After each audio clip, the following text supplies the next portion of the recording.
what probably doesn't qualify as a keynote. It's more recent work. I feel like keynotes sound like they're kind of career-wide, provocative reflections, and this is more of the last few years of my work. And I'm going to acknowledge that I'm just joining a larger group of researchers that I'll talk about in a moment. So just to frame things, and I realize the folks in the back cannot read the slides, so I'm going to heavily narrate everything so that those in the back can understand. So just to frame things, I just wrote this quote here. Public agencies and transportation providers are moving to smart payment, information, trip planning, and reservation systems requiring travelers to have access to private internet, phone data, and banking services.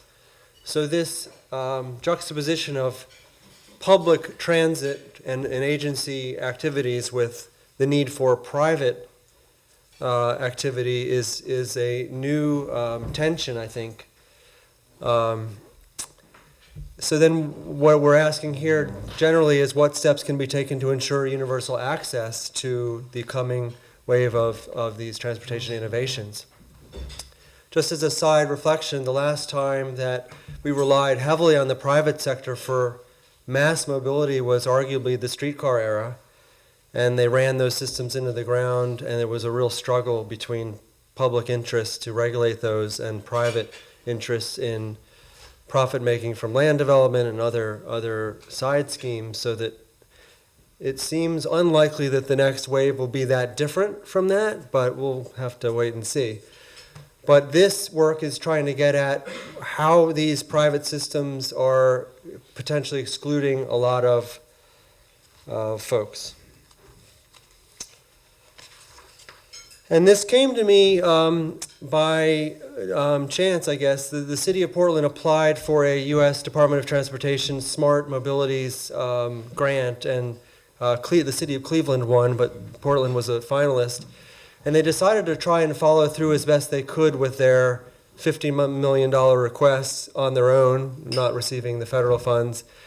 And some of that work involved outreach and understanding equity implications of the plan. And so some of that work eventually came to Portland State. There was and I'll talk about that in a moment. So I'm just this presentation will reflect on two research projects.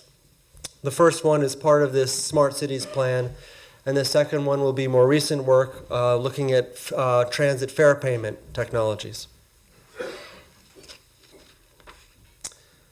So the first project was the result of the City of Portland's application for the Smart Cities grant, and it was funded through the 11th Hour project, through Fourth, which is an electric vehicle advocacy organization, and some of the work was done through PSU and OPAL, which is an environmental justice advocacy organization in Oregon.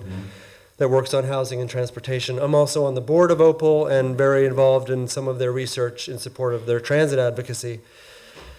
And so this was a joint project with all these organizations to start looking at the equity impacts of the Smart Cities plan. And so let me just recognize some of my coworkers on this. Vivian Satterfield, who's now at Verde. Michael Saratella at PBOT, who was formerly one of my students, and Jay Singh, also formerly a PSU student, now at Apano organization. So, and this is the second project that I'll come to a little bit later, but I also want to recognize my colleagues in the second project, Ann Brown at University of Oregon, Candace Breakwood at University of Tennessee, Knoxville, Jenny Liu, and John MacArthur at Portland State. So when I talk about smart mobility, I'm talking about the suite of innovations, transportation services assisted by fast, real-time, wireless, and distributed data streams. They're typically referred to as this suite of autonomous, electric, connected, and shared mobility. And they often require internet connectivity and direct linking to financial accounts for the higher level of service in these systems. So as with the automobile, these new transportation innovations will create new patterns of exclusion. There'd be no reason that they don't reproduce or create new patterns. So let me just, before going into our projects, there's been a lot of work on these issues before the transportation focus. And just, as I said before, I'm just diving into this with a whole group of researchers already involved, so let me just recognize some of them. There's Candace Brakewood, Ann Brown that I mentioned. The work by FDIC is really key. Steve Garricky in Boston. Lisa Rail did some work in the Bay Area on access to TNCs. The Pew Center has a lot of work on here, and Susan Shaheen and others. So these are some of the references that I'll be referring to, and you can get the slides later as I go through the literature review. Some broad swaths of existing work here. So we call it something like the banking divide, access to traditional banking services. You could think of banking and credit as the two sides of that. There are some really interesting disparities here. Overall, from the FDIC work and Brakewood, some of her work, which looked at Chicago, 87% of the population used some traditional banking resources, and 67% are what would be called fully banked, and 80.3% have access to some forms of formal credit. But then when we look at disparities, so I just put age, income, and race and ethnicity here. In the next few slides, we'll use those dimensions to think about disparities. Older populations have higher access to banking, higher income, higher access, and white households, higher access. For credit, very young and very old have lower access to credit, and higher income, higher access, and white and Asian households, higher access than average. On the digital divide, looking at access to broadband at home or at work, these are similar kinds of high general use, but still some significant disparities. So in 2017, if we look at smartphone ownership, 72% of the population has a smartphone, but we still see some significant disparities. Younger, higher ownership rates in terms of age, higher income, higher ownership. And then in terms of race, ethnicity, there's actually some mixed results in the research. African Americans by the FDIC have lower access and Asian households higher, but from Pew, African American and Hispanic households have higher than average smartphone ownership. If we look at cell service, younger, more likely than average to let cell service lapse. Low-income households, twice as likely as average to let cell service lapse. So if they're using month-to-month plans or limited data plans, they do not have those continuously open. African American and Hispanics are around twice as likely as whites to let service lapse. And about overall average, 23% of smartphone owners let self-service lapse at some point. So these pose problems, as you could imagine, for engaging with smart mobility systems. Internet access at home, which may be less important for smart mobility access, but still there's some interesting disparities. About 72%, according to the FDIC, have access at home. Pew defines broadband access a little bit differently, and they report 90% have access. And they're using different survey instruments and their different sampling. This is why the difference in results. In terms of age disparities, there are mixed results. For the FDIC, again, high access to internet at home across all age groups, but tapering off over 55. Pew has kind of the opposite, high access for those over 50 compared to others. Income, higher access, and then in terms of race, ethnicity, African American households lower, Asian higher than average. So which study do you trust more, the Pew or the FDIC? Well, the reason that we did our detailed work in Portland is to try and just get more context. So I think it's important for anyone to, because of the difference in broadband coverage and the spatial dynamics, to try and get more local work. But yeah, it's a good question. In terms of new mobility systems, sorry, this is a lot of text, so I'll try to go through it. There are some researchers looking at access and use of new mobility systems. Just want to recognize this work before diving into our projects. Anne Brown looked very closely at the LA case, finding no spatial difference in availability of services throughout LA based on age, income, and race ethnicity.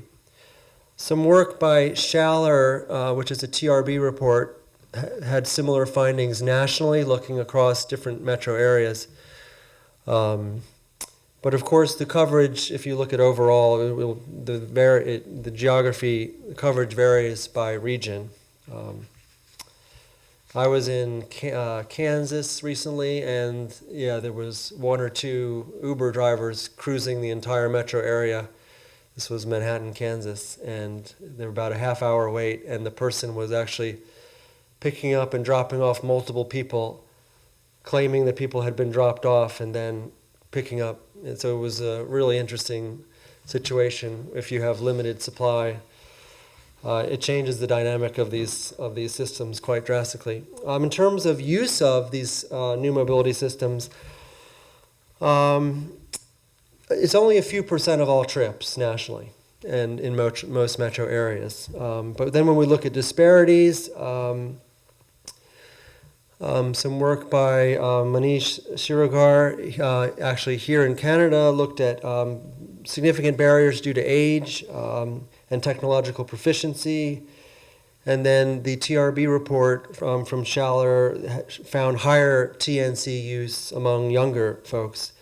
In terms of income, the TRB report showed higher use of TNCs among higher income, but Lisa Rail and her team found moderate income to be the highest users. And then Steve Gerke in Boston reported incomes of TNC users similar to the rest of the region. In terms of race ethnicity, there are also some mixed reportings. Higher frequency per capita of TNC use among ethnic and racial minorities in LA. And that was corroborated by Anne Brown and Susan Shaheen and the TRB report. But another piece of work, I think this is also a TRB report, I'm forgetting, but I can look in the notes, found that white neighborhoods generate more trips, but not in all regions studied. So in some regions they found that there was this disparity. Okay, so let me jump to our work in Portland.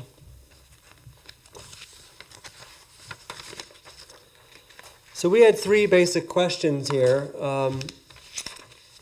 This was again responding to this investment in the smart mobility plan by the city of Portland. And they wanted to know, how can smart mobility technologies address the current and future needs of traditionally transportation disadvantaged communities? What are the barriers to using these technologies experienced by these communities? And what potential solutions show promise to overcoming these barriers? We basically, we had to define the communities we were working in based on dimensions of transportation disadvantage. We looked closely at income, race, ethnicity, and English proficiency, and that led us to want to focus on a particular geography of Portland, which is known as East Portland. Is everyone hearing me okay? Following me okay? And this is just showing a map. This will be, I think, the only map I have. And this is, the darker colors are juxtaposing high households of color and limited English proficiency and low income. The medium colors are households of color or limited English proficiency, and then the grays are low income, predominantly white neighborhoods. And so we focused a lot of our survey work out in this East Portland area. We had a mixed methods approach. It's a very small project. We did 2 focus groups and a quick intercept survey. We interviewed a group of bus riders, and we interviewed some lower income East Portland residents. Actually, were mostly English as a second language group. And then we did a larger sample survey of about 300 surveys on buses and transit stops in the East Portland.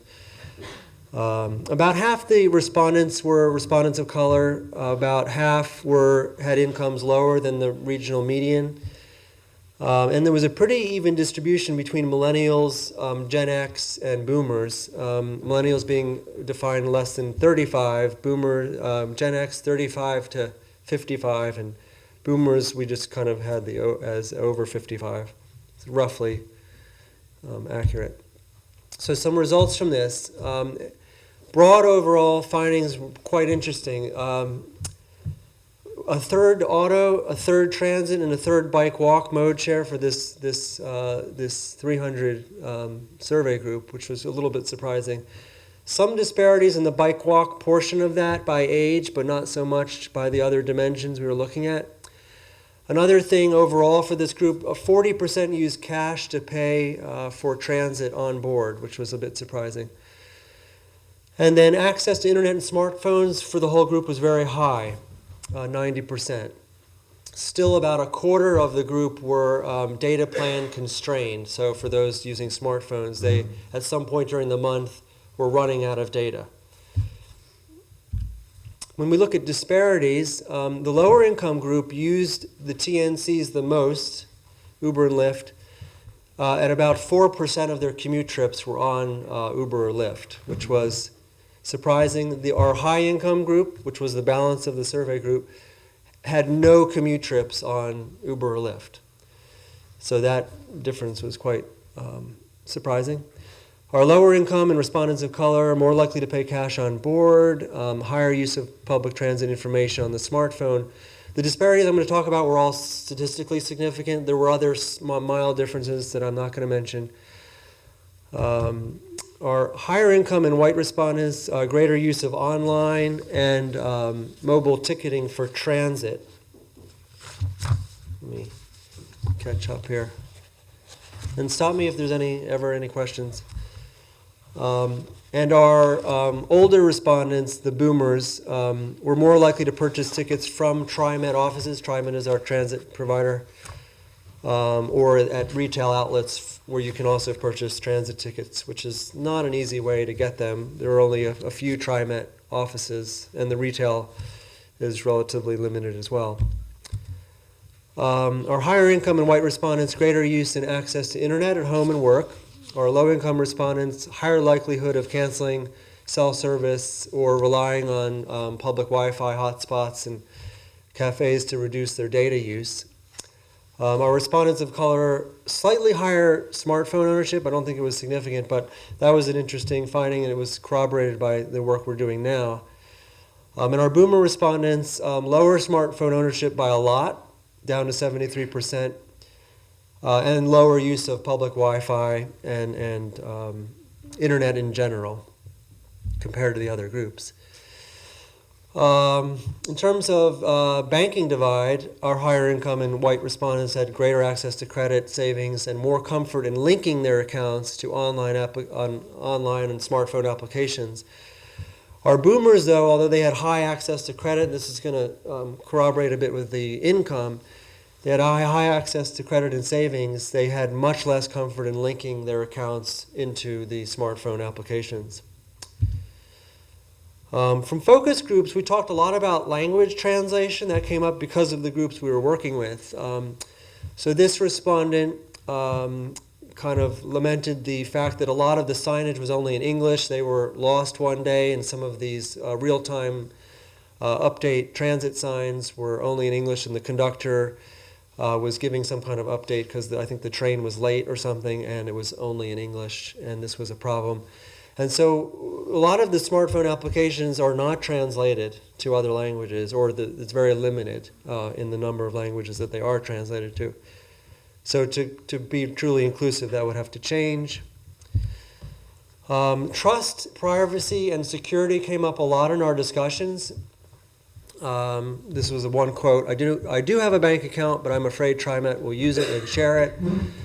Another quote, "I don't have any information on my phone. I'm afraid people will hack my phone. I would rather pay cash." And one thing that struck me is that, I've been, probably everyone in this room has had some kind of fraudulent account charge on their accounts. We have ways of calling and getting in touch with folks and fixing those. For some low-income folks who are relying on not always the mainstream banking system, fraud and identity theft can be actually quite devastating, and much more devastating to professional planners, middle-class planners who know how to navigate those systems. So they are very sensitive to this issue, and I think a lot more than some of us are in our own life or realize.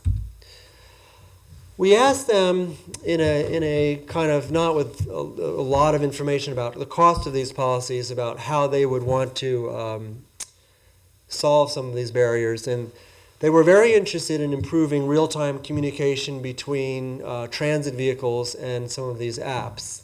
They were very interested, for example, in knowing crowding on buses for if they had need like a stroller or wheelchair. And these are kinds of information that are not currently available. They were very interested in expanding public Wi-Fi and charging stations for obvious reasons because of the data limitations. We also were asking questions about, because of the funding from Fourth, about access to electric vehicles, and they were interested in expanding rebates for those. And then language translation, and then they were interested in expanding autonomous neighborhood shuttles and microtransit. Some punchlines from this work: smart mobility technologies, as they facilitate multimodalism, would clearly improve the situation for many of the people that we worked with here because of how multimodal they already are. They're doing this without some of these tools, and these tools could probably only improve that situation. Minority and low-income respondents were highly likely to own a smartphone and already to be using the smartphone applications. Although I'll talk about some other issues in the next part. But there's significant barriers that exist. We still have a significantly underbanked and heavy reliance on cash. We still have limitations to data and internet, and the language and translation issue is there. And we see age-related barriers, the technological proficiency at using smartphones and the trust with linking your smartphone applications to your financial information. That's still significant. Interestingly, Metro, our regional government, kind of wanted to start implementing some things from this work and the PBOT plan. And so they've started with 4 really interesting pilot projects to try and get at some of these disparities. And we're pretty excited. These are just starting now. So they are working on subsidizing car sharing trips with the Latino community, and that will understand, that's the second one. They're looking at programs in several affordable housing complexes to look at how some of these services, they're going to subsidize them to see if they can break down some of those barriers to use. They're looking at some options for Latino families to see how access improves their participation in community activities. They're improving real-time information on transit arrivals.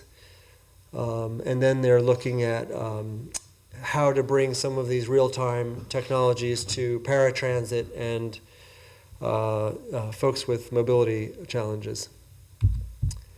Okay, so now the next project I want to talk about is kind of zooming in on the transit payment issue. And this is work I'm doing currently with Ann Brown, Candace Brakewood, Jenny Liu, and John MacArthur at Portland State. So this was a joint funding through Denver RTD, the city of Gresham, which is east of Portland, and the city of Eugene, and our UTC, our University Transportation Center, and the National Institute for Transportation Communities. These transit agencies and cities came to us very interested in these disparities around fare payment. They are planning or worried about this decade or so transition to completely cashless fare payment systems, so-called automated fare payment. So it is highly likely many U.S. transit operators will no longer accept cash on vehicles within the next 10 years. And this is happening in Europe and other places. And so to get ahead of some of these issues around the heavy cash use, especially among low-income transit riders, several jurisdictions are starting to work on this. So Washington MTA is already working on this. They're actually part of our technical advisory committee for this study. And these groups reached out to us with funding to look at this. So I'm going to report some initial findings. We just started the work this summer, and so I don't have any complete results yet. So transit agencies want to speed up boarding. They want to reduce the cost of their fare collection system, heavy costs from using cash. And they want to reduce operator-rider conflict that results from using cash. So this long-run desire to remove cash from vehicles is important to them. But this will, of course, exclude riders who still depend on cash. So this project will be looking at what is the prevalence still and the type of automated fare payments in use. And so what are these automated fare payment proposals out there? And we'll talk about the ones that we're dealing with in Portland and Denver and Eugene.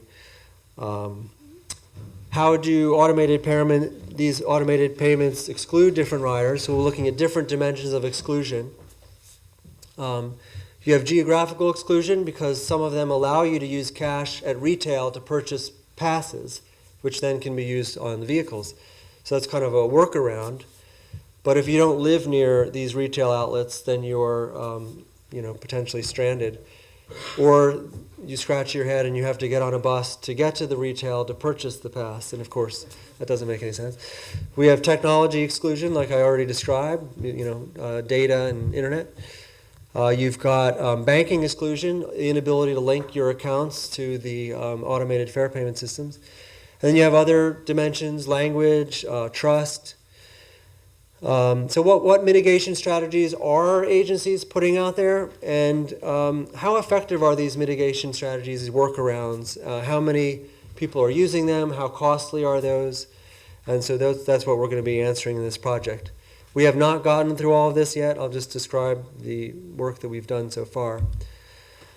We're going to be doing some, again, mixed methods, some focus groups, and some larger surveys. We're doing 500 surveys per city in East Portland, Gresham, Denver, and Eugene, Oregon.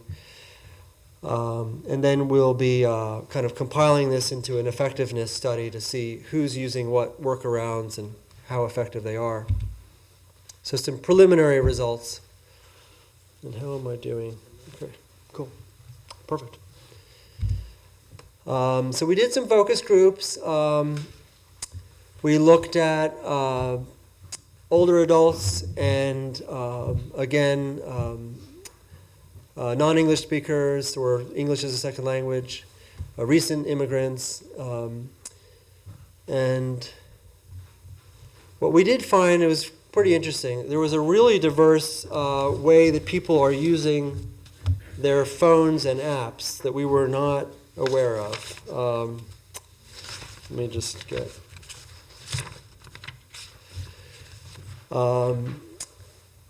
they are...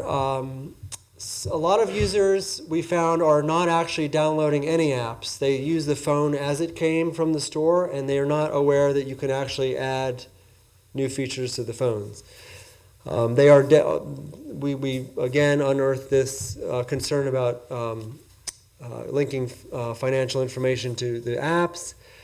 There's a lot of confusion or resistance to using certain features of the phone, like the Wi-Fi and the data. Some insist on only using the phone features with a phone plan that does not have a data allowance to it, which we found fascinating. So they have a smartphone with the data capabilities, but they are not purchasing plans that have data in that. I didn't think that was an option, but it is. And there's a really big generational divide in the use of these phones. So some of the things I'm describing are mostly the older community members. And then there's a lot of disparity in understanding of the new technologies. So many are using financial information on their computers at home, but they're not using them on the phone. There's some barrier there. So they're using Amazon at home. They're ordering things online, but they're not linking information in their phones.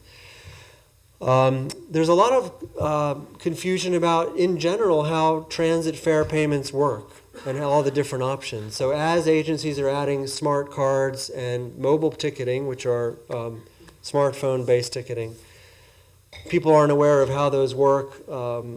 So some think that smart cards, when they run out of balance, you have to get a new card, and they're not aware that you can actually reload them. So these are actually fairly simple fixes, but these came up a lot in our discussions. And then there are these rare events, so they're worried about, well, if I have my information on my phone and there's a power outage or something, then they can't ride transit, which of course could happen in theory, but is incredibly rare. And then, of course, we heard a lot about the fear of fraud and hacking, which is the thing. So I'll just look quickly through our Portland data. We had a bit over 500 in our intercept survey. Unfortunately, not a lot of reporting of income, and we did miss a lot on age. We did have a full sample on race and ethnicity, which I thought was interesting. But in terms of the income breakdown, we had a small group of high income in terms of over the region median, and a large group of low income, and then a large group of unreported. And then there's somewhat a good balance among the age reporting that we had between millennials, Gen X, and boomers. So I'm just going to report on a few of our findings so far. And then somewhat even split, a little bit higher for our respondents of color and non-Hispanic white respondents. So smartphone ownership, similar to national data, maybe a little bit higher at 86%. Our high income group, higher smartphone access, but not bad for our low income group at 85%. Our millennials and Gen X's are very close to the average, millennials a bit higher. Our boomers are alarmingly low, lower than our earlier survey at 64%. And we don't see any disparity by race and ethnicity, both high smartphone access.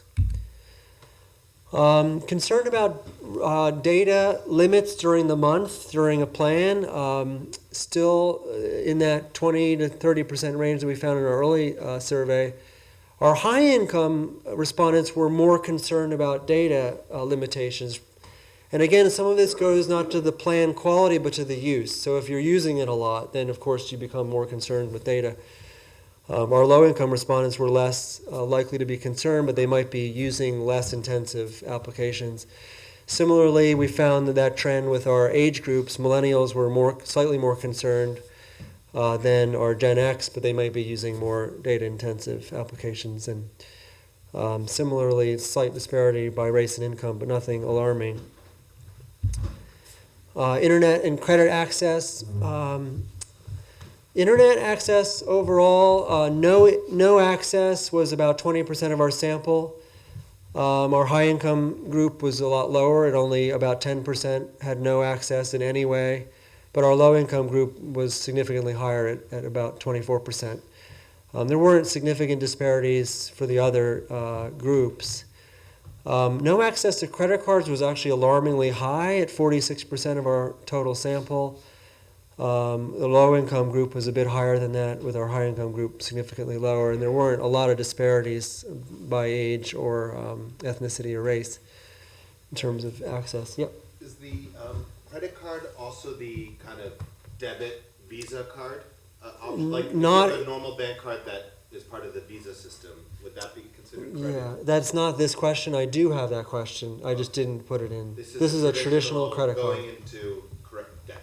Yeah. Like on your card. Okay. Yeah, we asked about prepaid cards and store cards, and those were, I just didn't put that on the slide. Yeah. I could combine those, I guess. But Those are a little less convenient to use for smart payments because they they kind of have balances. Sorry, like when I was living in the U.S., my Wells Fargo Interact card. That is a debit card. Oh. Yes, but it was part of the Visa system. I could tap it Yeah. onto a. Yes, so debit card was a different question. Yeah, thanks. Yep. 2 minutes. Oh, great. Almost done. So we asked if cash were no longer accepted on the vehicles. This is kind of the core of this work. Overall, our sample, about 5% claimed they wouldn't be able to ride anymore. And there weren't too many disparities that were alarming. But for the boomers, that rose to almost 10% of the boomers. So that was a bit surprising. Of those who were just the cash users, it was a good share of them that were not going to be able to ride anymore. But that's not surprising because that's the group that would be affected the most. The current way riders are using cash, again, we had this 24% were using onboard, which is, again, higher than we were expecting, 40% in the earlier study, but 24% here overall. 25% are using cash at the ticket vending machine, and then 13% are going to these retail outlets to purchase their tickets. And we see some disparities. Our low-income group, much higher use of cash overall across these three ways. As well, our millennials are using cash on board at quite a high rate, and our boomers as well. And our respondents of color, slightly higher on-board cash rate. And then completely or slightly uncomfortable connecting financial information to phone apps. Overall, it was about a quarter of our sample expressed concern, slight or completely concerned. But our boomers were the highest group, with about a third of them expressing concern.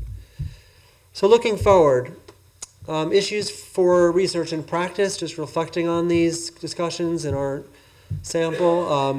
When and if TNCs or AV taxis displace public systems, there will be serious equity impacts because of these upstream issues.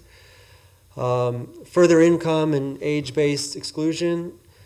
And then we'll also have these spatial dynamics of people who live in basically cash option deserts where they have no way of using cash even to purchase some kind of preloaded pass.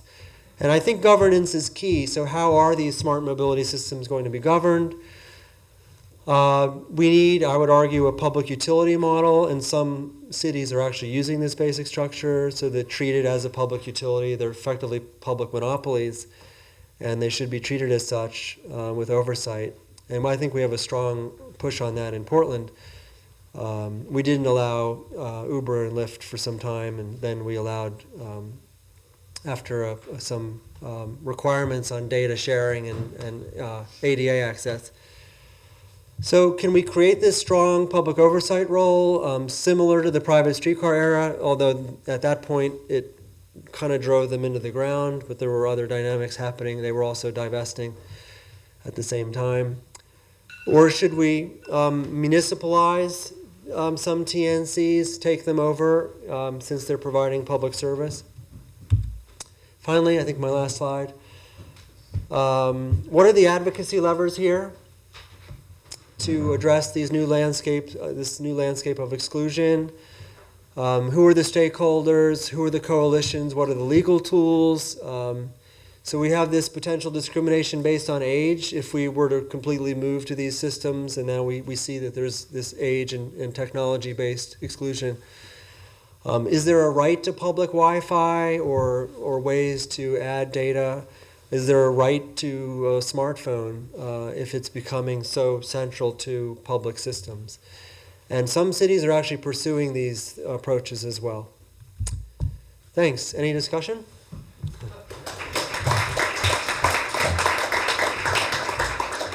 I think we have some time.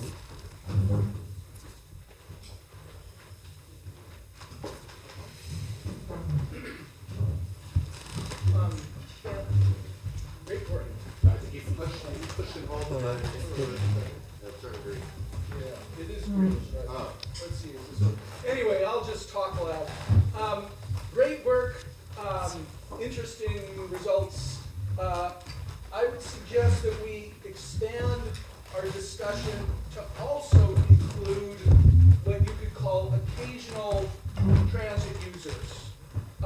as another group that is that faces obstacles.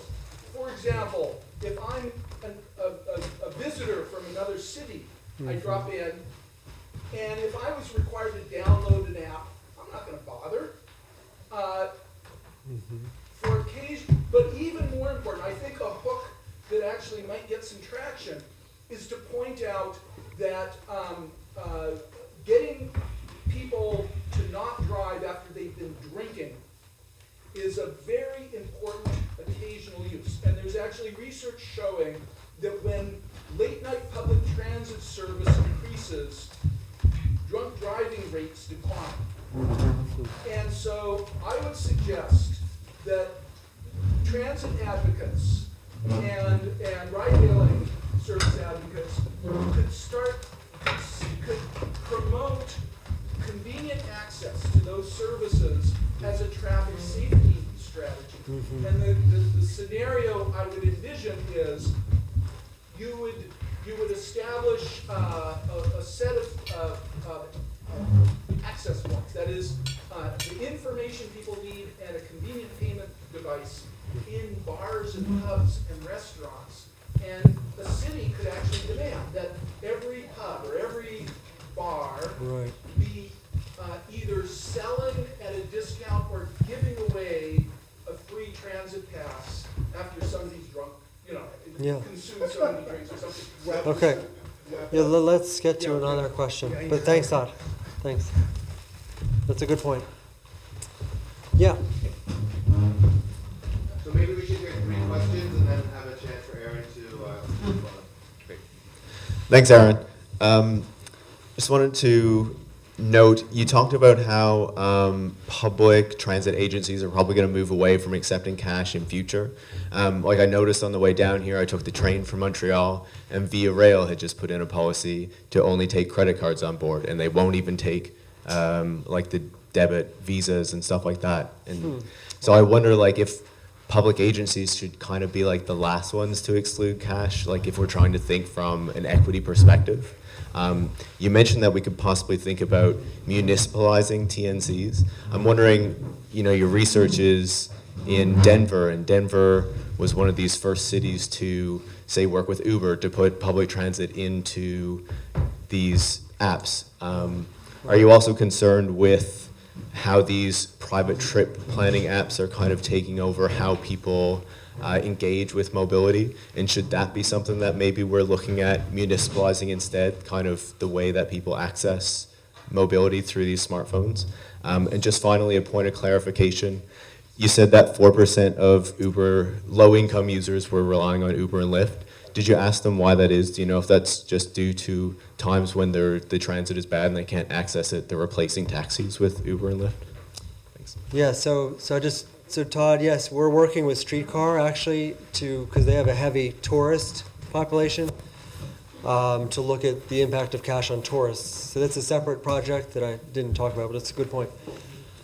On the low-income use of on TNCs, we're going to take one more question, I think. Sorry. Yes, it was their markedly lower auto access that probably created that little difference there in the TNC used to work. It's a very costly way to get to work, but I think because of the lower auto ownership in that group, that explains it. In terms of what you're describing, access points, the city of Portland has a really interesting experiment. I don't know enough about Denver, but that they're creating a transportation wallet that includes a lot of different services that they bundle together. And different neighborhoods, they're funding the wallet through parking fees, and they're actually slightly subsidized, and you can get different services. They don't include TNCs yet, but I would assume in the future they'll be bundling more and more of these services and creating kind of a public interface. Then was there any other?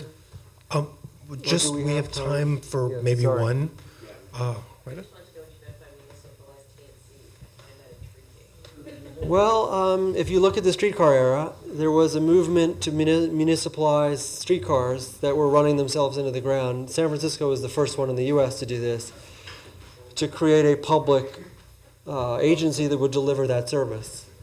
So using the same technologies, you know, it's not impossible to understand how those technologies work and just create a publicly managed TNC. Is there one like that in the world anywhere? I don't know. Taxis are using these clearance, you know, kind of ride matching software, so it's no reason that you couldn't create some kind of public ride matching code application. Yeah. Adam knows one. Yeah. Well, I know in Europe, there's, depending on kind of which country you're in, there's a lot of regulations that allow the TNCs or the VTCs there to actually dispatch a taxi, so when you actually go on to like Uber, you're actually getting a taxi driver. So it's not quite publicly owned, but it's very heavily regulated. Cool. I am so sorry to cut everyone off, but we're running a little bit behind, so we've got to keep going. Can we give Aaron another round of applause?